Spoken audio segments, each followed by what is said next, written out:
चाहियो तू चुप करे वेही रह तू चुप करे वेही रह न कंदू तू चुप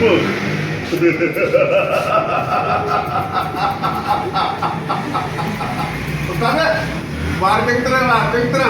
ओ वना हिकिड़ी ॻाल्हि पुछा के नाराज़ न थींदे न पुछा कर इहो इन खाग में वार कंहिं ठाहिया कहिड़े कारीगर को ठाराया आई दादा कारीगर ॾाढो भलो हुयो हा उन खां वार ठारायमि घुरई 80 रुपयो मान 100 रुपयो 20 रुपया खुलिया न मां चयोमांसि 20 जा वार ॿिया बि लाहे छॾ हा तॾहिं माना हे सभु पूरो करे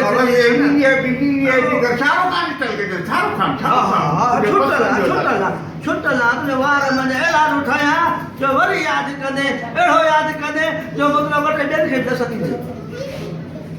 वॾेरा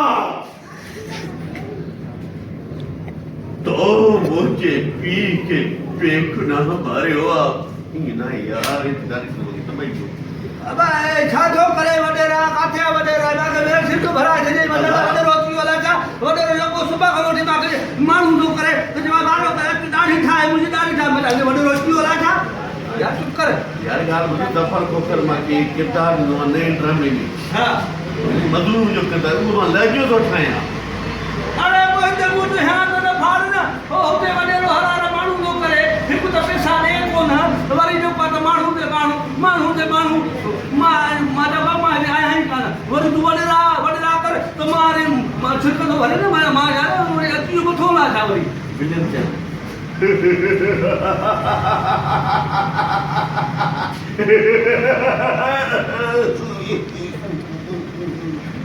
विलन ही मत तो ॾिसो किरदारु ॾियां ठहियो अब ॻाल्हि त ॿुध उस्ताद केरु थी मुंहिंजो उस्ताद मुंहिंजो भलो उस्ताद आहे तूं छा ॿुधाए मुंहिंजो नालो अथई गुमशुम यार इन सां मूंखे त मिलाए जाए हा मूंखे मिलाए यार मां तुंहिंजो ॾाढो मतिलबु चांहि पीअंदे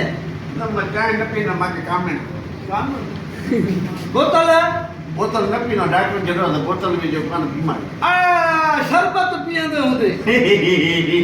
ऐं घुराए त उस्ताद सां मिलाए जाए वाह कितना पींदे ही उस्ताद सां मिलाए जाए त तोखे भई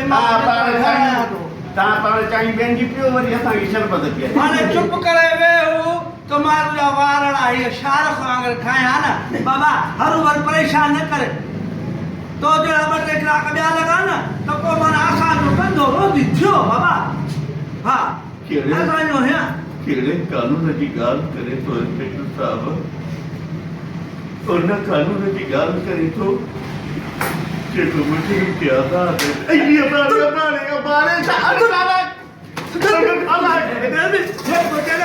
बची करे